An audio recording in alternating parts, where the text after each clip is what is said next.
ये वीडियो रामायण को पढ़कर दर्शाया गया है। अगर वीडियो पसंद आए तो प्लीज चैनल को सब्सक्राइब करें और वीडियो को लाइक करें। 400 योजन अलंघनीय समुद्र को लांघ कर महाबली हनुमान जी त्रिकूट नामक पर्वत के शिखर पर स्वस्थ भाव से खड्डिढीहे हो गए। कपिश्रेष्ठ ने वहां सरल, चीडडी एच, कनेर, खिले हुए खजूर, प्रियाल, चिरौंजी, मुचुल्लिंद, जंबीरी नींबू, कुटज, केतक, केवढ़े, सुगंधपूर्ण प्रियंगू, पिप्पली, नीप, कदंब या अशोक, चितवन, असन, कोविदार तथा खिले हुए करवीर भी देखे। फूलों के भार से लदे हुए तथा मुकुलित, अधखिले बहुत से वृक्ष भी उन्हें दृष्टिगोचर हुए, जिनकी डालियां झूम रही थीं और जिन पर नाना प्रकार के पक्षी कलरव कर रहे थे। हनुमान जी धीरे धीरे अद्भुत शोभा से संपन्न रावण पालित लंकापुरी के पास पहुंचे। उन्होंने देखा लंका के चारों ओर कमलों से सुशोभित जलपुरित खाई खुदी हुई है। वह महापुरी सोने की चहार दीवारी से घिरी हुई है। श्वेत रंग की ऊंची ऊंची सड्ढकें उस पुरी को सब ओर से घेरे हुए थीं।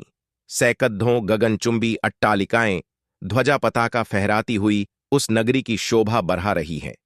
उस पुरी के उत्तर द्वार पर पहुंचकर वानरवीर हनुमान जी चिंता में पड़ गए। लंकापुरी भयानक राक्षसों से उसी प्रकार भरी हुई थी जैसे कि पाताल की भोगवती पुरी नागों से भरी रहती है। हाथों में शूल और पट्टिश लिए बद्धी बद्धी दाढ़ों वाले बहुत से शूरवीर घोर राक्षस लंकापुरी की रक्षा कर रहे थे।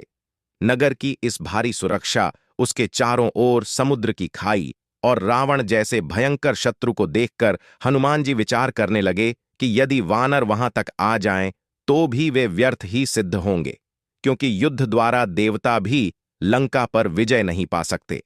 रावण पालित इस दुर्गम और विषम संकटपूर्ण लंका में महाबाहु रामचंद्र आ भी जाएं तो क्या कर पाएंगे? राक्षसों पर साम, दान और भेद की नीति का प्रयोग असंभव दृष्टिगत हो रहा है।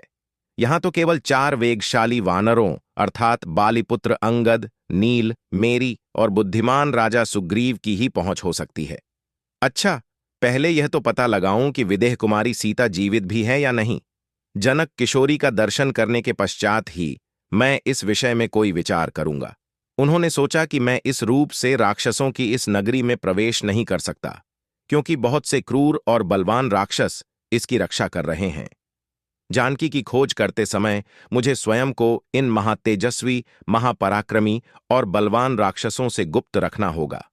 अतः मुझे रात्रि के समय ही नगर में प्रवेश करना चाहिए और सीता का अन्वेषण का यह समयोचित कार्य करने के लिए ऐसे रूप का आश्रय लेना चाहिए जो आंख से देखा न जा सके, मात्र कार्य से ही यह अनुमान हो कि कोई आया था। देवताओं और असुरों के लिए भी दुर्जय लंकापुरी को देखकर हनुमान जी बारंबार लंबी सांस खींचते हुए विचार करने लगे कि किस उपाय से काम लूं जिसमें दुरात्मा राक्षस राज रावण की दृष्टि से ओझल रहकर मैं मिथिलेश नंदिनी जनक किशोरी सीता का दर्शन प्राप्त कर सकूं। अविवेकपूर्ण कार्य करने वाले दूत के कारण बने बनाए काम भी बिगड़ जाते हैं। यदि राक्षसों ने मुझे देख लिया तो रावण का अनर्थ चाहने वाले श्री राम का यह कार्य सफल न हो सकेगा। अतः अपने कार्य की सिद्धि के लिए रात में अपने इसी रूप में छोटा सा शरीर धारण करके लंका में प्रवेश करूंगा और घरों में घुसकर जानकी जी की खोज करूंगा। ऐसा निश्चय करके वीर वानर हनुमान सूर्यास्त की प्रतीक्षा करने लगे। सूर्यास्त हो जाने पर रात के समय उन्होंने अपने शरीर को छोटा बना लिया और उछलकर उस रमणीय लंकापुरी में प्रवेश कर गए।